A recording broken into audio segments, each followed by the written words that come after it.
Sky Mobile sponsors the transfer window on Sky Sports News. We're going to get straight to some breaking news. It concerns Manchester United. Let's get straight to Old Trafford. And Sani, we've got a third announcement of the day, and a surprising one at that. Yes, it is. It's Jonny Evans, the 35-year-old centre-back who actually has been training with the club with the under-21s since the summer.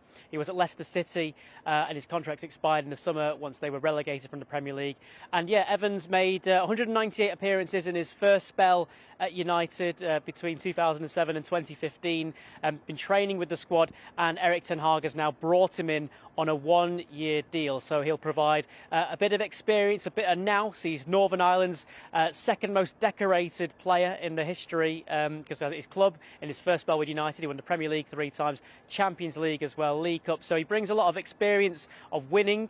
He brings a lot of experience of winning titles and trophies. And for those younger players, he's somebody who's already shown what he can do with those younger players, and Erik ten Hag is bringing him into that senior side. So Jonny Evans, at 35 years of age, may even make his 200th appearance for the club. 198 is what he was out on last time.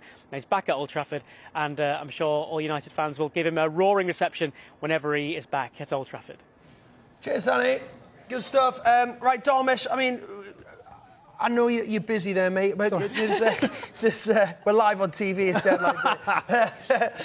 Manchester United have been fairly busy in this window. But Jonny Evans, one we expected to go through. But what about other players that they're trying to bring through the door with about 5.5 hours left? Yeah, just on Jonny Evans, he signed that short-term deal to cover pre-season. But every time Erik ten Hag was asked a question about Jonny Evans, I don't know how well you know Jonny Evans, Stephen, but he was always saying he's a great organiser and his leadership qualities are fantastic, and he's so good for the younger players. I just wonder what that means. And now he's part of the first-team squad for Harry Maguire and the other defenders, where in the pecking order Jonny Evans is going to be when it comes to central defenders. But just looking at the other deals, Sofie Amrabat, that is looking close now. Manchester United have now agreed a deal with Fiorentina for the signing of the midfielder Sofie Amrabat. The deal is a loan with an option to buy. We think the loan fee is 10 million euros. The obligation fee is 20 million euros plus 5 million euros in performance-related add-ons. So if he fulfills certain conditions, the deal will be worth 25 million euros more for Fiorentina. This is a deal that Manchester United have been looking at for the past 6 weeks, but with regard to FFP regulations, it's been a difficult one to do. Hence why they've had to go via the loan plus the option/obligation route, because Fiorentina, make no mistake about it, they wanted to do a permanent deal for Sofie Amrabat, and they left him out of the squads. They left him out of first-team training because his head wasn't right.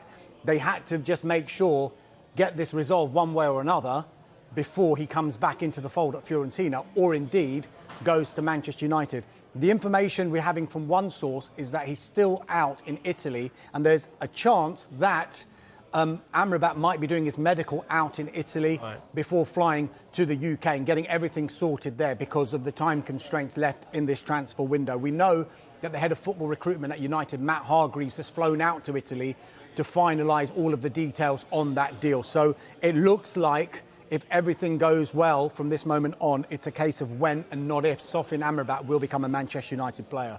And do they have a couple of more positions that you think they might strengthen in today? Done.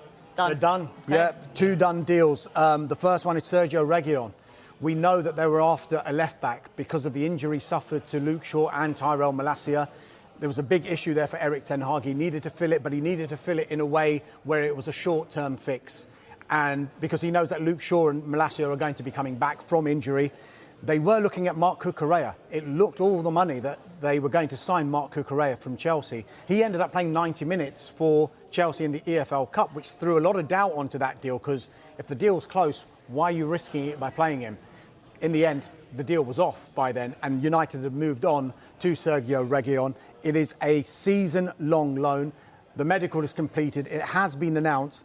Erik ten Hag says he's already been training with the squad, and he will be available for Sunday's game against Arsenal. Interestingly, this deal comes with a break clause in January. Because of the injuries to Shaw and Malacia, once they come back, United will have the option to send him back to Tottenham in January. And I think that might have been one of the deciding factors compared to Cucurella. because Cucurella, I don't think Chelsea were interested in any kind of break clause.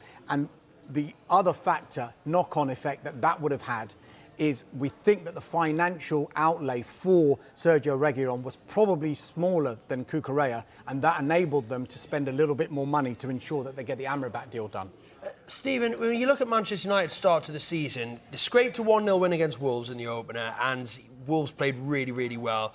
They then got fairly well beaten by Tottenham, and then they've scraped a win at the weekend again against Forest when they went 2-0 down.